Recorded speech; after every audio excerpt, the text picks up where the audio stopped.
We here at WKAR exist to serve Mid-Michigan with trusted journalism and local programming. Federal funding has been eliminated, which means community support is critical to sustaining this service and helping WKAR meet evolving community needs. Your ongoing support ensures public media remains freely available and locally focused. Become a sustaining member or upgrade your current gift today. Sustain what matters. Build what's next.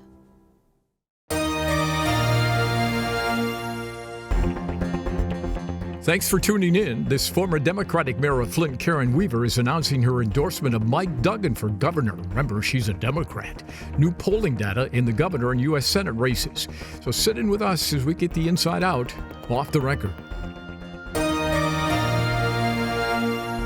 Production of Off the Record is made possible in part by Bellwether Public Relations, a full-service strategic communications agency partnering with clients through public relations, digital marketing, and issue advocacy.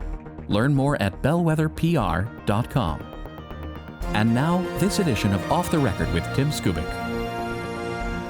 Thank you very much. Welcome to Studio C, another edition of Off the Record. And we have the Democrats going into Detroit this weekend for their convention, and they take in polling data. Now, I'm going to give you guys a choice as to what's the lead. The U.S. Senate race on the Democratic side tied at the top, or the Republican race for governor tied at the top. Which one do you guys like? I'm going with C, which is the number of undecided voters still in almost each of those races. So that's not what I asked you, Silly. It's nearly 40%. It's around 39% in many of these races, which just shows you how early we are still. Well, this is an important number because people look at the polling numbers and say race over or it's too close to call. You're right, those numbers are the critical part. Bail me out here. I don't know. I mean, I think 2024 was, the running joke was it was a vibes election. It was what was the vibes around the campaign more so than what the candidates were actually saying. I think when you have this number of undecided voters, the polling, to what Zoe was saying, like it kind of adds to the vibes around the candidate. You know, this whole time, for example, in the Republican governor's race, we've heard John James is the front runner, you know, regardless of how many undecided voters there were. And so when it gets to be starting to be maybe June, July, August, when you get to toward that primary day, you think about, okay, who are the front runners who's the name ID, and how much is name ID going to come down to it when people actually show up at the ballot box? Yeah. I mean, you can absolutely see that the Perry Johnson money is doing something, right? I mean, it just is. And John James, you know, I was talking to Jason Rowe, a political strategist, who says, look, when you're polling originally at 50%, you know, you can really kind of only go down from there. But Perry Johnson has in quick time, with millions and millions of dollars, got his name ID up. It's 21 for Johnson, 20 for James as a statistical dead heat. Mike Cox at 10%, and he issued the press release. It's a three-man race. Right. Yeah. What do you make of these numbers, Well, Chad? and Mike Cox has taken the slow burn approach here. I mean, he's accumulated a bunch of money out of office as a private lawyer, and he's now put a bunch of this into his campaign, but he hasn't hardly spent any of it yet. Meanwhile, Perry Johnson has thrown like a $20 million smoke bomb into John James's basement, and he's trying to smoke him out of there. And it hasn't quite worked yet. John James has not quite emerged from the proverbial basement where we think he's just essentially running his campaign. He is still being very, very low key. Obviously, he took a lot of crap online a couple weeks ago for like being on vacation in the Turks and Caicos, and posting the picture at Tiger Stadium. Well, posting pictures from Tiger Stadium from a year before. But Johnson Benson did the same thing, so they fought to a draw. But then he also, John James posted the video of him shooting guns at a gun range, and he was definitely not at a gun range that afternoon. He was apparently in the Caribbean somewhere. But nonetheless, we are still waiting for, I mean, they're making a debate about debates still. James has not committed to debating any of these Republican candidates, and the pressure is kind of continuing to build on him. He's agreed to show up at a forum in May.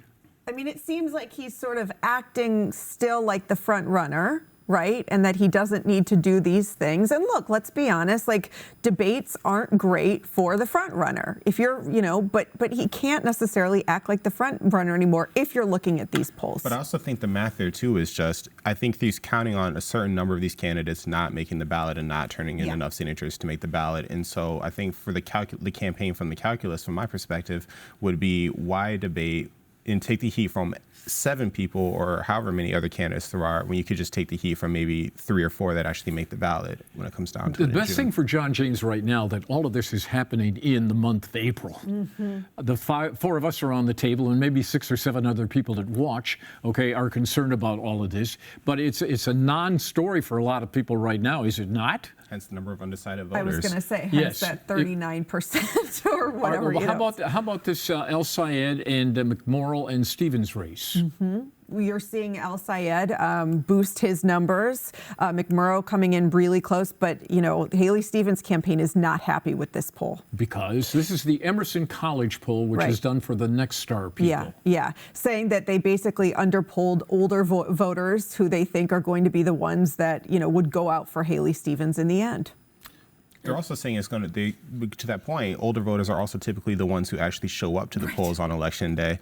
And so they're saying when it comes down to, not just likely Democratic voters, but the demographics most likely to show up at the polls on primary day, they're saying those were also probably underpolled. This race for U.S. Senate Democratic nomination is the long simmering civil war in the Democratic Party. Yeah. That is exposing, Haley Stevens has got a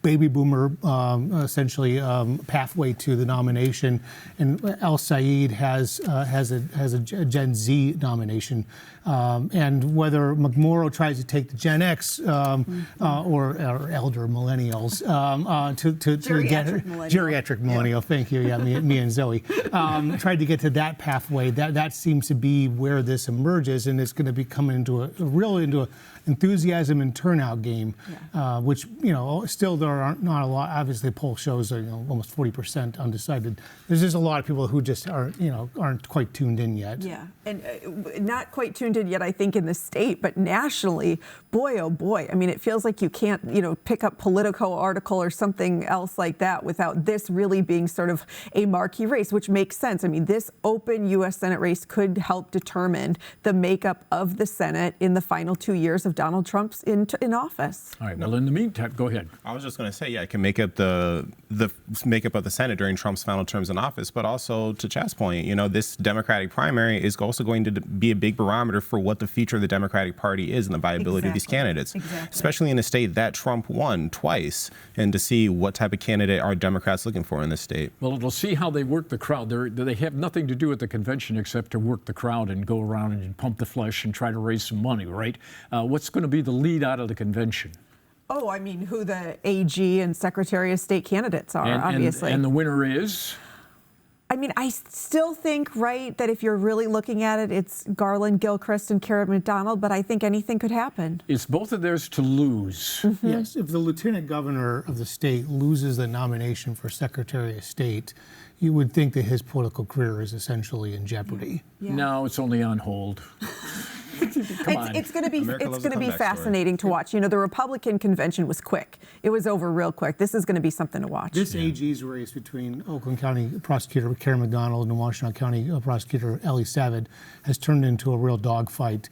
There is opposition research flying in all directions. Lots of issues. Lots of issues between the two camps. There was a nasty little side lawsuit. I mean, this has gotten kind of dirty pretty fast. But we saw this 8 years ago as well, and Dana Nessel, emerged as the nominee in that fight. So these things have happened, and the Democratic Party usually gets back together at the end of the day. But this weekend, 6,000 to 9,000, Democratic Party insiders are going to decide who their nominee is for this big race. We should note too, Kamala Harris. Yes, Kamala Harris is in Detroit, on Saturday. What's she doing there? Well, no, there's Kamala Harris. Nothing else to do? She's coming with Cory Booker during the day, and then Andy Beshear, the Kentucky governor, another 2028 possibility, just shows how important also showing up. Yep. Yeah. All right, Matt Hall, Speaker of the House, has got a budget. Let's take a look at his.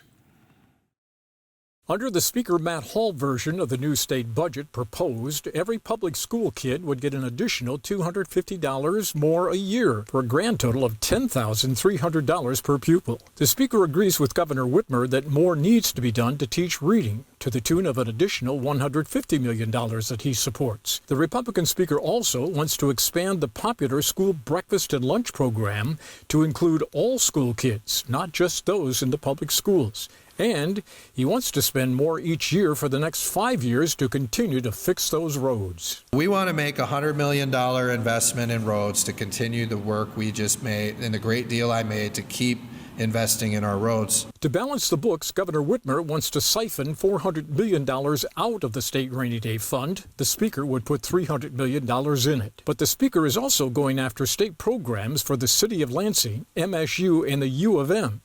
Lansing should be cut, he says. The $1 million pork subsidy for the city of Lansing, they call it Capital City Services. That's waste. The Speaker proposes to take the average spending for all of these program cuts, which he says will actually result in savings. $220 million in savings out of the budget of the U of M and another $199 million out of the green and white. Michigan State University, they've been losing their way, losing focus of their core mission.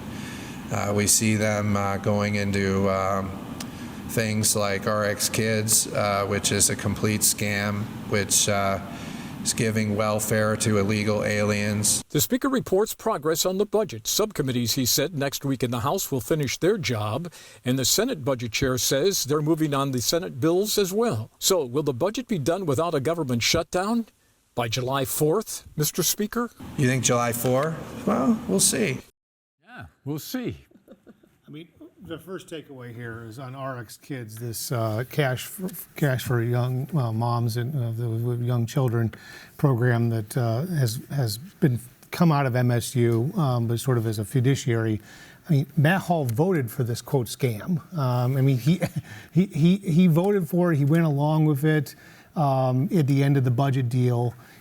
He could have shut down government over it. He could have stopped Senate Majority Leader when he brings some shoving it in the budget in the last days of last fall, or he could have pressured the governor to veto it. He didn't do anything of the sort. So it's interesting, sort of, they're voting for things and then they're turning around and attacking them. Now they're going to try to make, new narratives that this is all, more money for illegal. It's called messaging. Yeah, I know what they're doing. I'm just trying to fact check here a little bit. You find that humorous, Ms. Clark?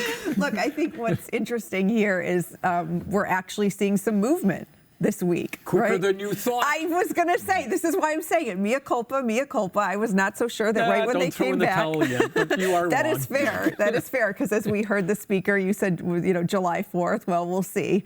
But at least we are seeing some movement here. Yeah, I think one of the things is how many of these proposals are actually going to make it to the final budget, and how much of this is the Speaker playing hardball. To Chad's point about RX Kids, this is a program that has bipartisan support. You have some of his own members that support it. RX Kids has been expanding a lot into Republican districts, like the entirety of the Upper Peninsula. And so when you talk about some of these criticisms, he likes to talk about RX Kids not requiring citizenship as a metric of whether or not you receive the money.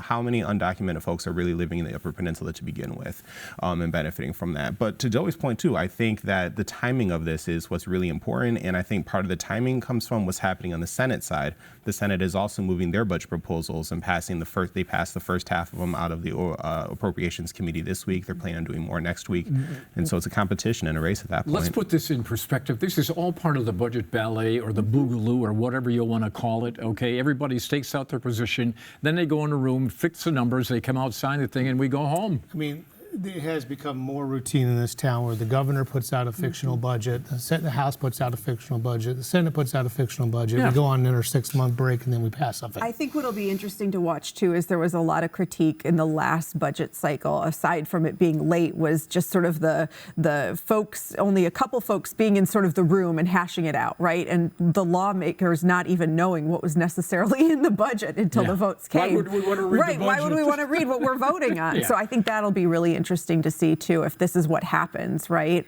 Look, if they can't get this done in what's left of April and May and June and bump up against July 4th seems a very reasonable number to hit. Don't you all agree?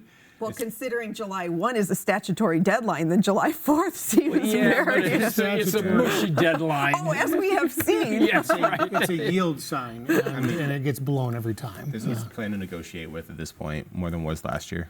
All right, let's call in the mayor and talk about her endorsement of you-know-who.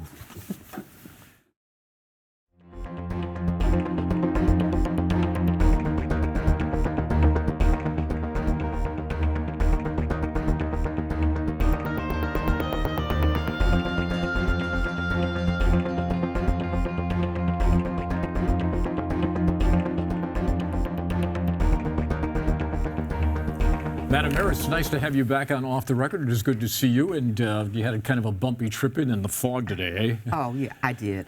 It's been a while. Yes, well, let's cut to the chase. Okay. Let's assume that Mike Duggan down the road calls you up and says, Madam Mayor, I want you to be my running mate. What would you do? You know what? I have not even thought about that part at this time. Think about it for me now. Think about it for you now. You know what? I would have to look and see what's best as far as getting him to the finish line. Well, what if he says you can help me get there? Well, I hope that's what I'm doing right now, actually, is helping him get there, because that's why I'm here, to help him get there. How did you get to the decision to help him get there? Well, you know what? He called me. And it's so funny because a lot of people have said, well, wait a minute, what are you doing? Mm-hmm. But some people have forgotten I was the mayor and we had a relationship. We were mayors at the same time. He was there longer than me, of course, but we were there together. And so we had a relationship. And I remember, you know, everything that was going on with Flint. And Detroit had its own issues as well. But he called me. You know, I didn't call him, he called me. And he said, you know, I see what's going on, and if there's anything I can do to help you, let me know. I mean, and I thought, wow, that was, thank you, because I know you've got your own issues. Mm-hmm. And so we talked, and, you know, we were at different events together. I watched him, and I'd ask him different things about, well, what do you think about this, or how did you handle that? And he gave me good advice. And so people, you know, some people didn't know about that relationship because they're like, well, you got somebody there. I said, no, I have a relationship with him. I've seen him in action, and I appreciate what I saw, and I appreciated him having my back because that helped me have the people of Flint's back. And so that's how we got together. Did he do something while you were in office to help you in any way? A lot of times it was saying, you know, he'd see me and I'm like, I need to talk.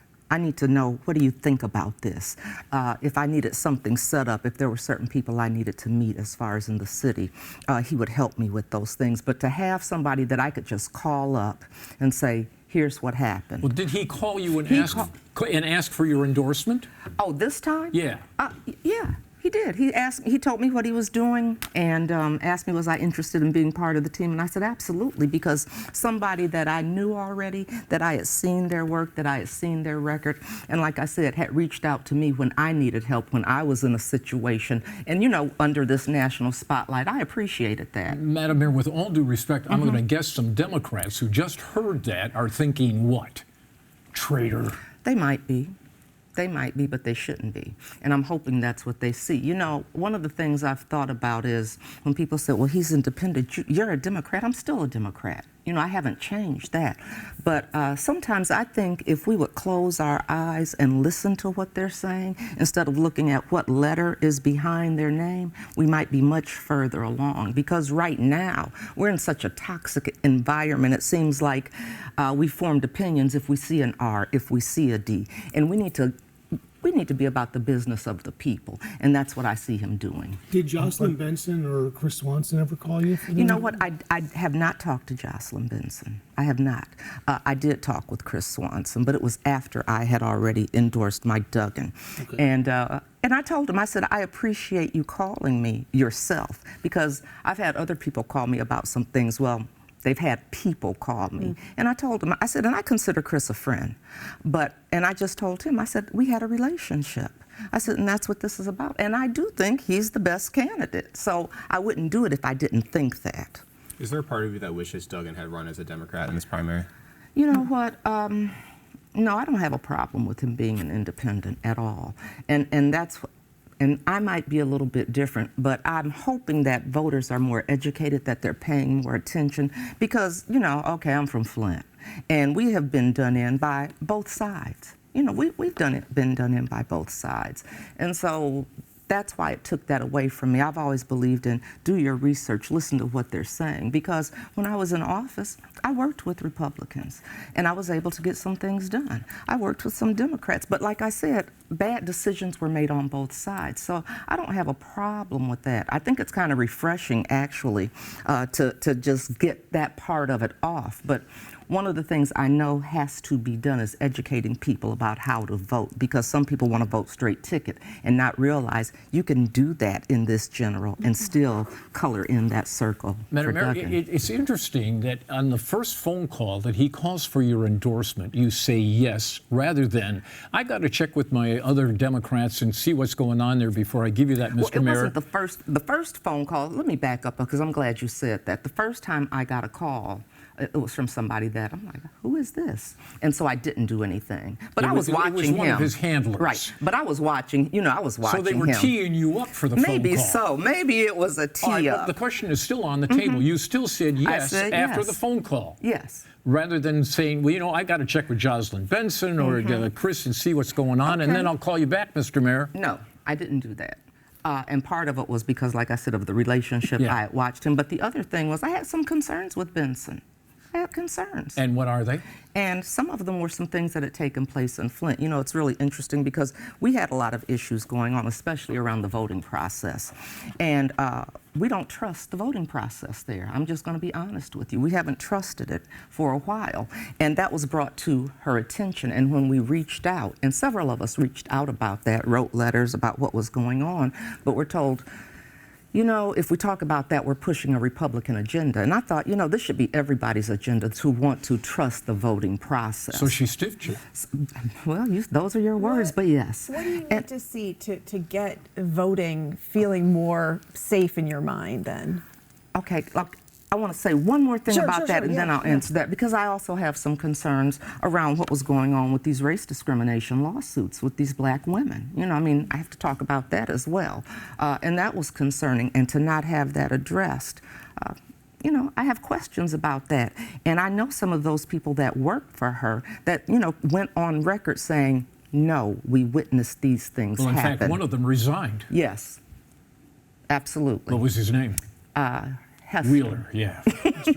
Hester Wheeler.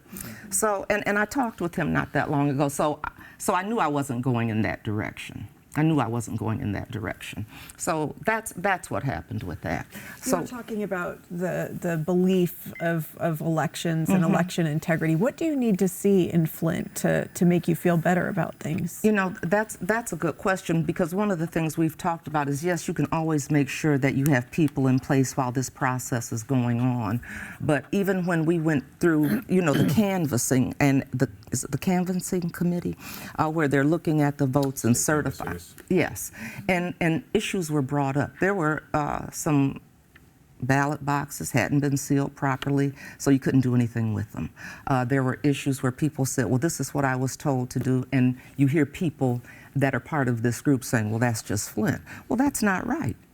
That's just Flint is not an answer to the question, and we deserve integrity and honesty in the voting process. And so that should be an issue that I believe everybody should be concerned about. It shouldn't matter if there's an R or a D behind your name. We want to know that when we go in there, that our votes count. We want to trust the absentee ballot process. We want to trust the voting process.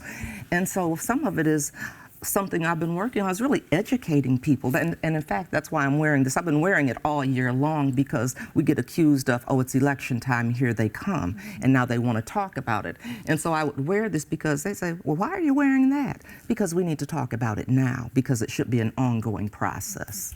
Let me ask you sort of big picture. Okay, let's do some scenario round numbers. The Republican Governors Association puts $100 million into this race. The Democratic Governors Association puts $100 million into this race. There's no IGA, Independent Governors Association. Who is going to possibly help Duggan counter this onslaught of hundreds of millions of dollars from the traditional two-party machine? Well, you know what? I think he has created a lot of excitement. And I'll tell you what I do believe about Duggan. If anybody can do that, he can, because we saw him do a write-in campaign, a write-in election as mayor. And it's like, how do you do that? Who gets to pull those kinds of things off? But I think that people are looking for a Duggan. I think people are looking for someone that's not going to put politics over the people. And it's funny, because that's what he has talked about, is we're putting people over the politics as we move forward. And I think there are a lot of people that have a lot of money that want to see that happen. And people have a lot of confidence in Duggan, to me, as they should. When I just talk to people in West Michigan, especially, I still talk to a lot of people that just don't know who Mike Duggan is, period. And I wonder how you feel like the campaign can overcome some of that, especially outstate. You know what, and that's a question. We have been having that conversation. And it was funny because probably about a month and a half ago, he was talking with, with the group, and he said, the first time I went, and this was in northern Michigan, not western Michigan, but it was up north. And he said, I walked in and a lot of people didn't know who I was. He said, but I've been going there. When I went back, people recognized me. And so that's what we're saying is we've got to get you into these other spaces and, make sure you've got that kind of recognition. So spend some time there. Are you on the inner circle? Is he consulting you on campaign strategy? Yes, we have talked about that, of course. And in that room, how many people are in that room? How many people are in that room? Wow, that's a good question. Thank you. It's not well, it depends because there have been different conglomerates of us, I would say. On an average but I would day. probably, on an average day, the meetings that I have been in attendance, some of them have been 20. 20 people. Some of them have been a little more. Sometimes it's a little less. Has it ever been 5 or 6 or 7? Oh, yeah. You know what I'm getting at Yeah, here. you're trying to find out about a kitchen cabinet or something. Very good. Well, and I want to get back to my original question, which I'll have to go back and look at the tape, on Lieutenant Governor, okay? Okay. That you would be interested in that. You know what? Now, see, when you said Lieutenant Governor, I thought you were talking about Garland Gilchrist.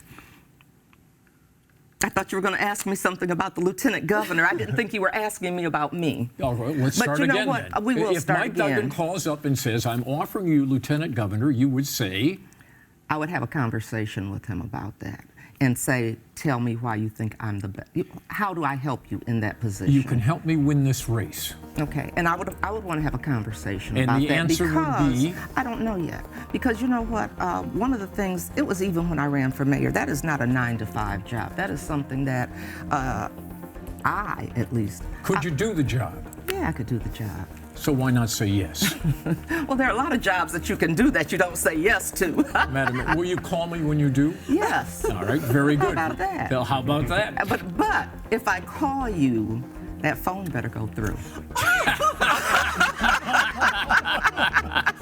And on that ominous note, you want to stay for overtime? Sure. All right, let's do that. Let's do overtime. Go to WKAR.org for more of our conversation with the mayor. Might get my phone working. Thank you. By the way, it was dead this week. And then we'll be back for more.